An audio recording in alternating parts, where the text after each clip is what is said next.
Hello everyone, कैसे हैं आप लोग?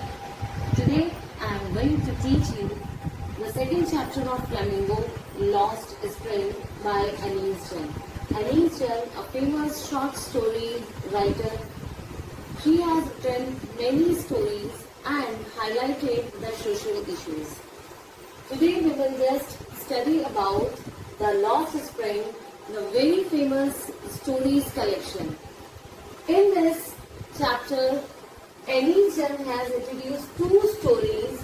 One story, sometimes I find a rupee in the garbage, and the second story, I want to drive a car. But before going through to these two stories, let me tell the title of the chapter, title of the story. Why she has given this title, Lost Spring. Lost Spring conveys and picturizes that childhood is like the spring. You all know that childhood is the most golden period of anyone's life. This denotes to the carefreeness, this denotes to happiness, this denotes to joy. In the same way, spring also denotes to newness, to happiness, to new beginning. In childhood, definitely everyone starts one's life. There is a newness, there is enthusiasm, there is hope, there is aspiration. So she has given the title Lost Spring. It means something which is lost. Which is lost? Spring. Spring is denoting here childhood. It means loss of childhood. It means if someone is losing his childhood, it means since beginning he is going to share the responsibilities of his or her family. It means one has lost that golden period of his or her life, which is what? Which is known as childhood. So here Anise Chen is telling about those children who has lost that part of their life. Which part? Their childhood. And from very beginning they start the sharing the responsibility of their family. They are forced to work. Why? Because definitely they are poor. So in this story, Lost Spring, which is the stories of stolen childhood, Anise Chen has thrown light on the poverty, tradition, child labor and exploitation. Now how these four things are connected to each other? How? Because children, when they are poor, the poor family's children, they are forced to work because they have to share the responsibilities of their family. They have to just be the partner in the survival. Why? Because if they will not earn, definitely they will not be able to earn their livelihood. So now gradually that become their tradition. It means working in childhood and living in such poor condition, it converted into tradition as they believe. Because they have accepted it as their fortune and they have accepted it as their destiny. So that's why they start living in the same situation and they hardly try to come out from that situation. And it also focuses on child labor, because through this story Anise Chen show that how in our society many small kids are just forced to do work. Though laws are against it, it is illegal. Government is trying to introduce many policies which can save a child from the curse of child labor. So it is also highlighting this child labor as well as exploitation. Just because of that child labor, they are being exploited. Those small children, they are just exploited by the saukars, middlemen and the other authorities who are just taking work from them, because they want to hire them on low wages and they used to take the maximum work. Though that age is there, in that age they are supposed to bloom as new flowers bloom in the spring season. But just because of the poverty, they have to work. So with this theme, she has written these two small stories are there. The first story, sometime I find a rupees in the garbage, who is represented presented by Sahibe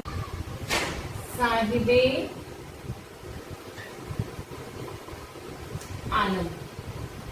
So who is the protagonist of this story? Sahibe Alam. And in the another story, I want to drive a car. Mukesh. Who is he? The son of a bangle maker.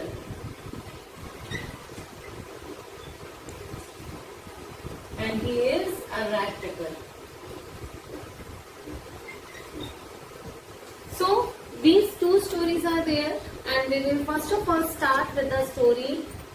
Sometimes I find a rupee in the garbage. Now I will explain you the first part of the chapter, Lost Spring, that is sometimes I find a rupee in the garbage.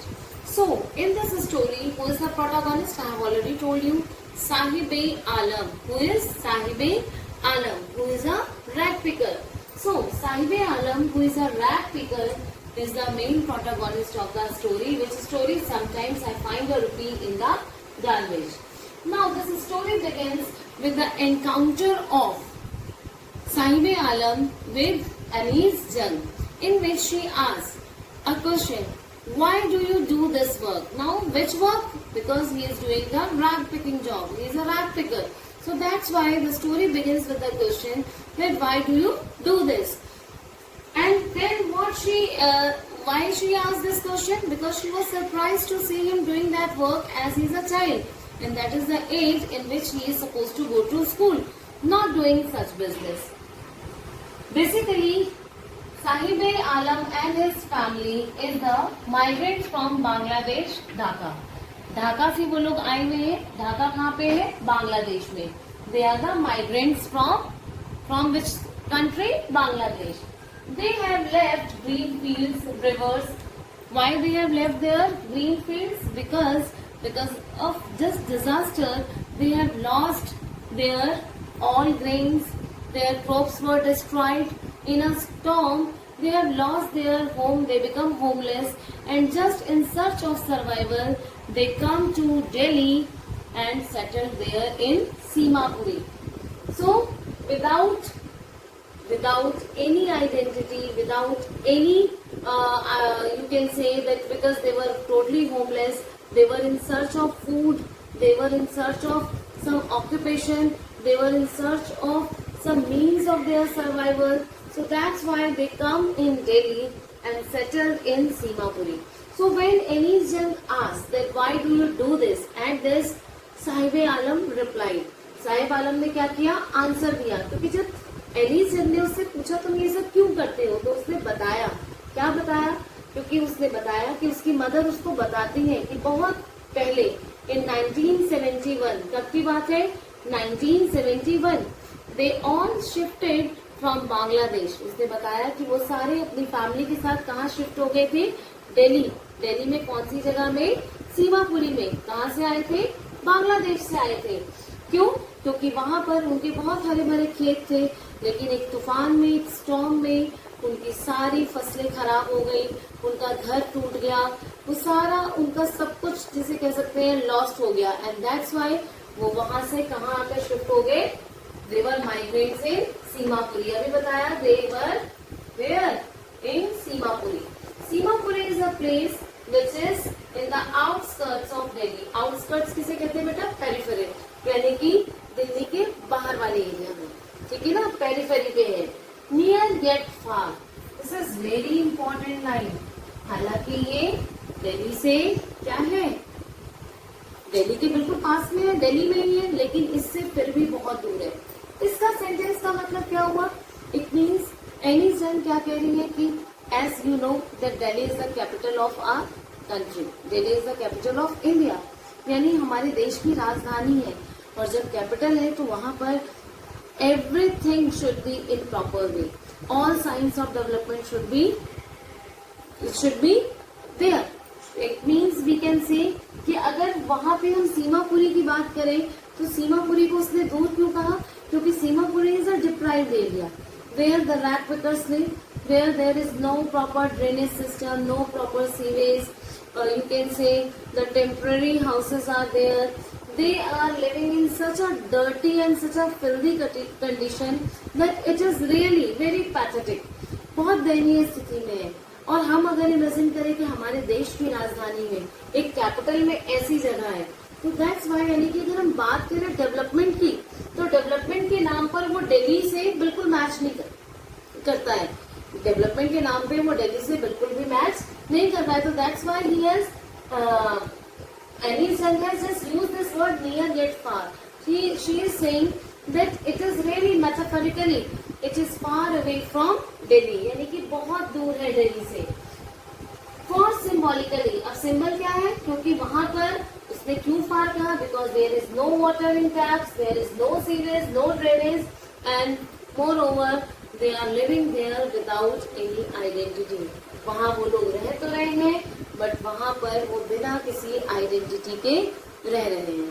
Any Sen का जब encounter हुआ किससे, साहिब आलम से, जब उससे उसकी मुलाकात हुई, तब वो उसको नहीं जानती है, बट रेगुलरली जब वो वहाँ पर आता है डेली मॉर्निंग में, you can say army of barefoot children, those use to pick the rags, जो भी रैक पिकर्स हैं, सुबह सुबह वो गलियों में घूमते हैं, आते हैं, and they start the picking those garbage, because that garbage is gold for them. Now this is really very important कि garbage को उनके लिए gold क्यों कहा गया है. That is, gold is represented to money. Money means the mean of survival. ये उनकी bread और butter है, उनकी रोजी रोटी है. इसीलिए एनी सन क्या कहती है, garbage is gold for them. Garbage is gold for them. Now what she asks that why don't you go to school? अब जब वो उससे मिलती है तो वो उससे ये भी पूछती है कि तुम लोग स्कूल क्यों नहीं जाते. एट दिस साहिब आलम से, बिकॉज यहाँ पर भी देखो कितना सुंदर तरीके से राइटर कह रही है, राइटर ने क्वेश्चन किया कि तुम स्कूल क्यों नहीं जाते, and what was the answer of Sahib Alam, because it is far away. उसकी मदर ने क्या बताया कि वो क्योंकि उनके घर से बहुत दूर है. अब यहाँ पे ये दूर किस चीज को डिनोट कर रहा है, एक तो घर से हम इसका जो डायरेक्ट मीनिंग देखें कि दूर है, but in fact it means that is not in their approach, they cannot afford that. वो उनके अप्रोच से बाहर है, वो उसको अफोर्ड नहीं कर सकते. अब जो राइटर है वो उससे कहती है ओके, मैं स्कूल बनवा रही हूँ, she is just building a school, her school is under construction and he can come and join that school. वो कहता है yes sure, because he is really willing to get education. He is really willing to get education and he wants to be educated. So that's why he said yes.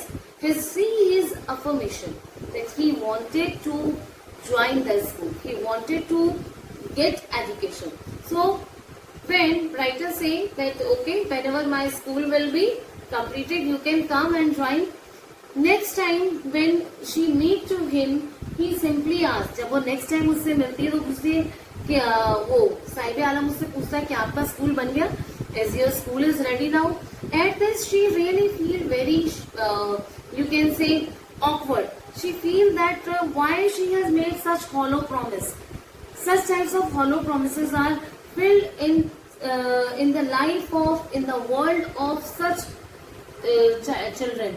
Why इस तरह के बच्चों की life में इस तरह के fake promises भरे, क्योंकि लोग उनसे सिर्फ वायदा करते हैं, पूरा कुछ नहीं करते. तो यहाँ पर उसे भी महसूस होता है कि उसने ऐसा वायदा क्यों किया जिसको वो पूरा नहीं कर पाएगी, क्योंकि इनफैक्ट उसने तो वैसे ही कह दिया था. But see the curiosity of that child that he is really willing to go to school, और वो इसीलिए वो उससे रिपीट करता है. अब वो एक दिन उससे पूछती है why don't you wear chappals. चप्पल यानी तुम फुटवेयर्स क्यों नहीं पहनते. देखो जैसे हमारे लिए बेटा हमारी बेसिक नेसेसिटी हमारे लिए रोटी कपड़ा और मकान है, उसी तरह से पैरों में चप्पल. जनरली जब हम अपने लिए अच्छी फूडिंग क्लोथिंग अरेंज करते हैं, उसी के साथ साथ हमारे पैरों में अच्छे से फुटवेयर्स भी होने चाहिए. ये भी हमारी बेसिक नीड में आता है.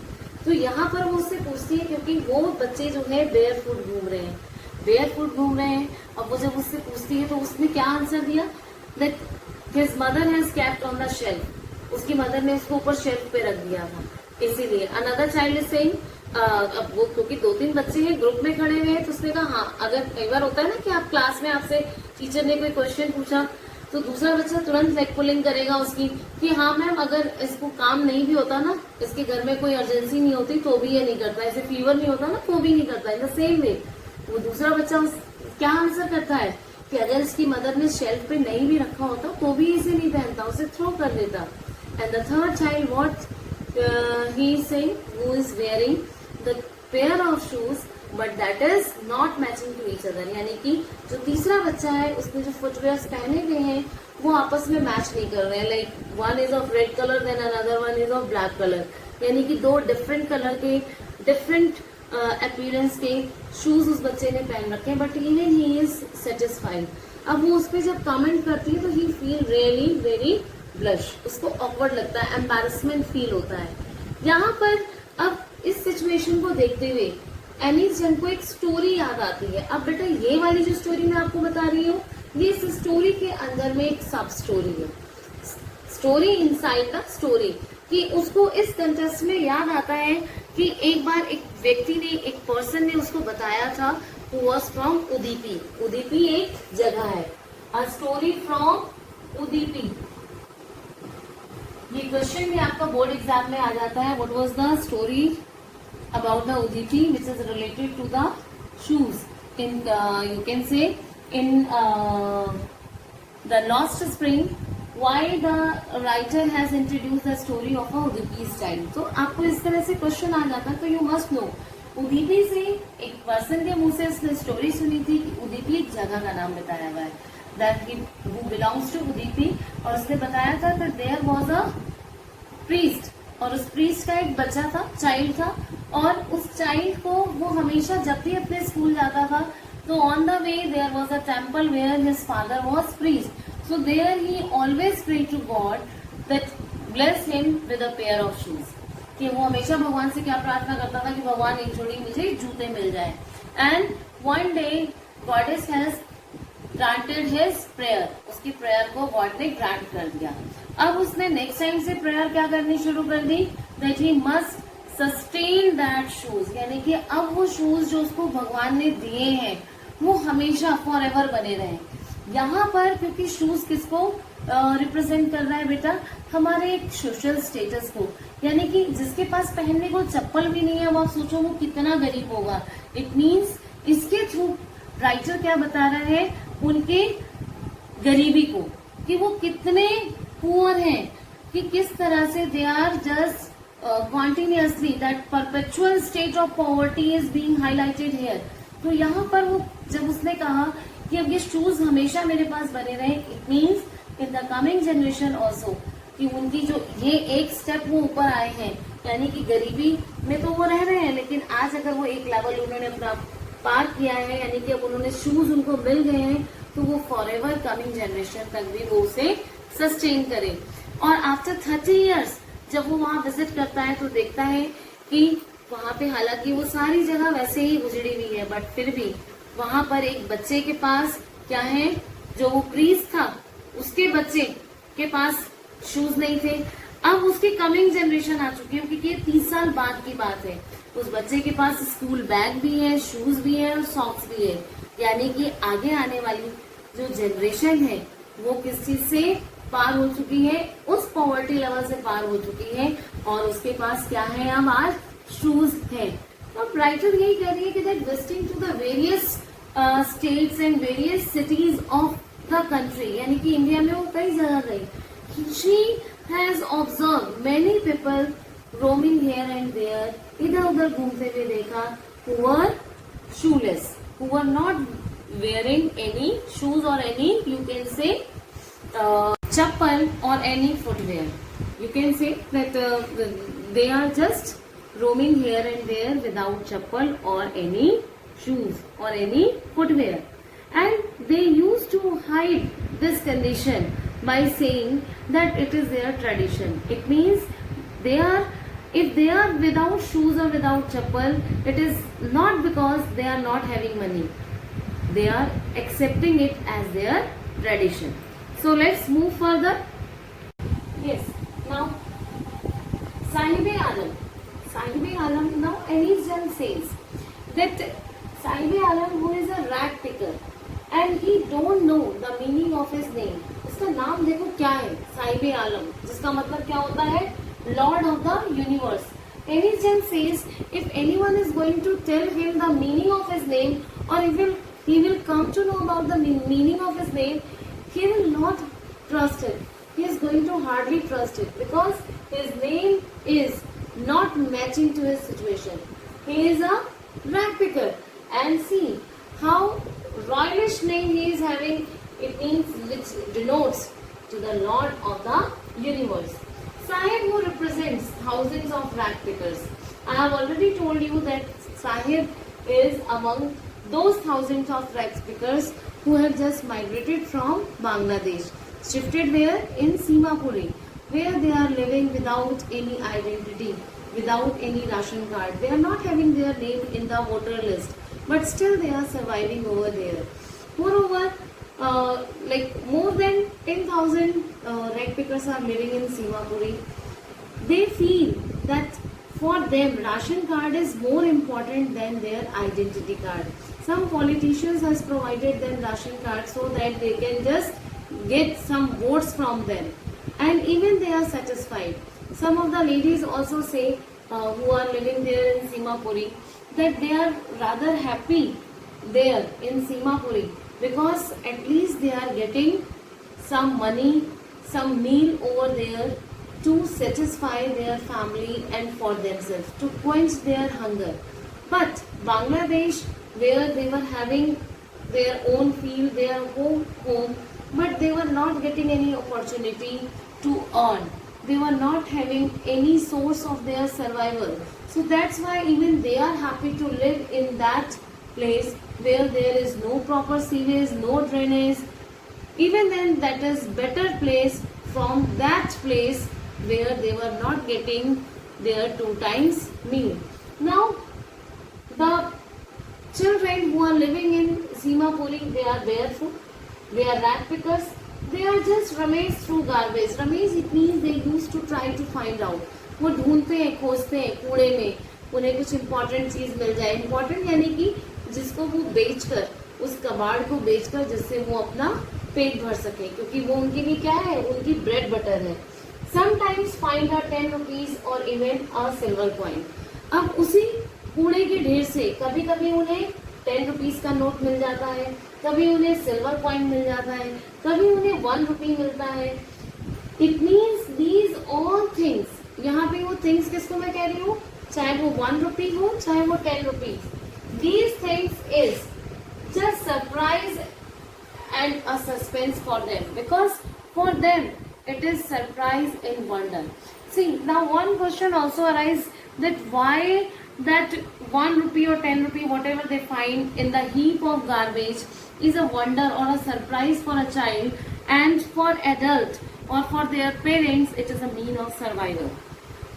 वही जो कूड़े के ढेर से कभी उन्हें 10 रुपए का या 1 रुपए का या सिल्वर कॉइन जो मिल जाता है, वो उनके लिए रैप इन वंडर है बच्चे के लिए, और उनके पेरेंट्स के लिए वो क्या है, मीन्स ऑफ सर्वाइवल.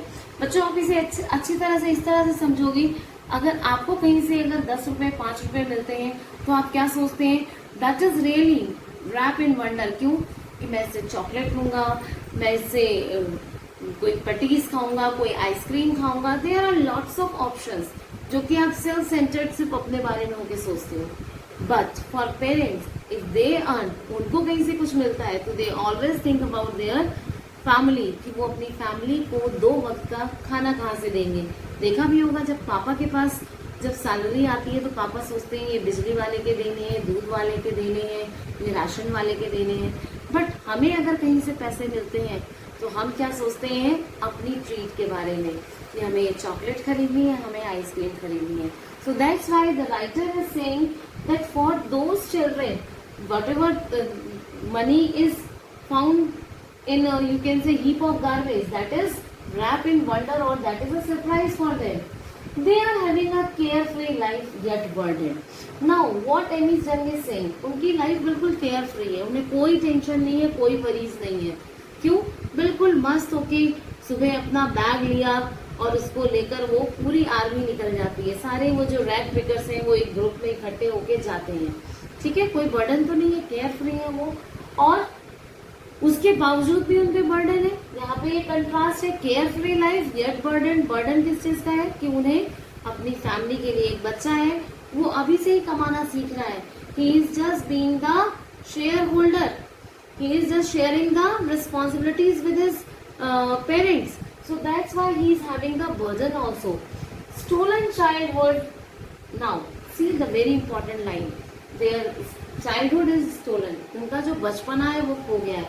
बचपना, हम कई बार क्या आपने देखा होगा कि कोई सामान पड़ा है तो पड़ा है, हम आराम से सो रहे हैं, क्योंकि घर को देखने वाले कौन है, हमारे मम्मी पापा। दूध का बिल कहाँ जाएगा, राशन का बिल कैसे आएगा, ये हमें कोई टेंशन नहीं है। यही तो बचपना है, हमें किसी तरह की कोई टेंशन नहीं है। ये सारी टेंशन कौन लेते हैं, हमारे पेरेंट्स। मगर यहाँ पर उन बच्चों का बचपना जैसे खो गया है। क्यों? क्योंकि वो टेंशन्स उन्हें बचपन से ही मिल गई कि घर की ब्रेड बटर कैसे अरेंज होगी, घर की 2 वक्त की रोटी कैसे आएगी, उसके लिए पैसा कमाना है। क्यों?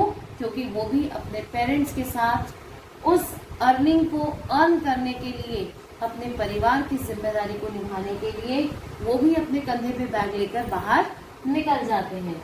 Now see, one day Annie's young meet to sahib. एक दिन एनीज यंग साहिब को मिलती है, और वो कहाँ पे है, वो एक क्लब के बाहर खड़ा हुआ है, जहाँ पर वो देख रहा है कि 2 लोग टेनिस खेल रहे हैं।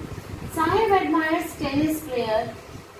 अब साहिब को जो टेनिस खेल रहे हैं उन प्लेयर्स को वो एडमायर कर रहा है, क्योंकि उसे टेनिस का गेम बहुत अच्छा लगता है।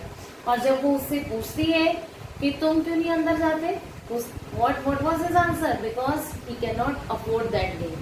But even then, sometimes when there is no one, जब कभी कोई नहीं होता है वहां पर उस यू कैन से क्लब में, तो वो वहां का गार्ड उसे परमिट कर देता है और वो स्विंग कर लेता है। Now Sahib is wearing shoes, he gate shoes, उसके पैरों में शूज है, लेकिन उस शूज में एक होल है, जिससे पता चल रहा है कि वो डिस्कार्डेड शूज है। But even then and that shoes are seeming as if new, वो शूज नए लग रहे हैं। क्यों नए लग रहे हैं? क्योंकि जो उसने कपड़े पहने हुए हैं वो कपड़े उसके बहुत ही ज्यादा गंदे हैं। आपने देखा होगा, आपकी जो रैग पिकर्स हैं या जो बहुत पुअर लोग हैं, इस तरह जो स्लम एरिया में रह रहे हैं, उनकी जो कपड़े हैं, हमारे डिस्कार्डेड कपड़े से, जो हमने बिल्कुल पुराने, जो बिल्कुल डिस्कार्ड कर दिए हैं, वो भी हमारे कपड़े नए लगते हैं, और उन लोगों के बहुत ही गंदे, बिल्कुल फिल्दी। तो यहाँ पर जो डिस्कार्डेड शूज साहिब ने पहने हुए हैं किसी रिच बॉय के, वो शूज उसके शॉर्ट्स और टी शर्ट के सामने नहीं लग रहे हैं। समझ में आया? इट मीन्स जो उसके अपने कपड़े जो उसने पहने हुए हैं, that was quite filthy, but he is satisfied wearing that tennis shoes whether it is with a hole. क्यों वो सेटिस्फाइड है? क्योंकि उसका तो it is just like his dreams come true to get a shoes. उसका तो सपना पूरा हो गया। बेशक से एक शूज उसे मिले, उसमें होल है, बट उसके लिए that is more than enough, because getting that shoes is more than enough for him, because he cannot afford that shoes, and if he is getting that shoes, it is just like coming his dream true. Can't dream of playing the game. वो तो इस बात को सोच भी नहीं सकता कि वो कभी टेनिस खेल सकता है। क्यों? क्योंकि उसे पता है कि वो इस गेम को अफोर्ड नहीं कर सकता। That game is far away from him. That is not you can say affordable by him.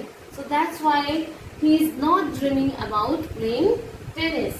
Now one day, when again, like after 2 days, 3 days, you can say, when Anis Jung once again meet to Sahib Alam, he find that the charm of his face is lost. He was very sad, and that glow of his face is not there. So that's why she asked to Sahib, how is he? And he says that now he got a job at tea stall. देखो वो यहाँ पे sad क्यों है? अभी तक मैंने आपको ऊपर भी बताया था कि they are having carefree life yet burden है उनकी लाइफ में, बट फिर भी वो केयरफ्रीनेस है, क्योंकि एटलीस्ट दे आर लिबरल, वो स्वतंत्र हैं अपनी मर्जी से काम करने के लिए। यहाँ पर लास्ट में इस स्टोरी के जाकर साहिब जो है वो बहुत डाउन हो जाता है। डाउन यानी कि उसके चेहरे की जो वो केयर फ्रीनेस थी, वो जो हैप्पीनेस थी, वो लॉस्ट हो गई है। वो क्यों? जबकि उसे जॉब मिल गई है। What he say that he got a job at tea stall. उसे एक टी स्टॉल पे जो कि वो सड़क के किनारे टी स्टॉल है, वहां पर उसको जॉब मिल गई है। और उसके हाथ में क्या है? टीन कैनिस्टर, स्टील का कैनिस्टर है, और he is carrying some milk in that. छोटा सा कैनिस्टर उसने हाथ में लिया हुआ है जिसमें मिल्क है, वो उसको लेके जा रहा है, but it is seeming heavier rather than his that bag which he used to carry to collect some rag in that। यानी जो वो रैग पिकिंग का जो जॉब कर रहा है, उस टाइम पे वो जो बैग अपने शोल्डर्स पे कैरी करता था, वो उसे हल्का लगता था। क्यों? क्योंकि वो बैग उसका अपना था। आपने देखा होगा जब हम कोई अपना काम करते हैं, जब हम कोई अपना बिजनेस रन कर रहे हो, उसमें हमें रात में 2 बजे तक भी काम करना हो तो वी आर हैप्पी, क्योंकि वो हमारा अपना काम है। आपने देखा होगा कि कई बार हम किसी इंस्टीट्यूट में जॉब कर रहे हैं, किसी कंपनी में जॉब कर रहे हैं, और अगर हम वहाँ पे फेस्टिवल में बुला लिया जाए कि आपको काम करना है, तो it's is really burdensome for us. लेकिन वही अगर हमारा अपना बिजनेस हो, तो हम अपने उस बिजनेस को बहुत खुशी खुशी करते हैं, चाहे हमें रात को, क्योंकि we are just thinking about our own profit.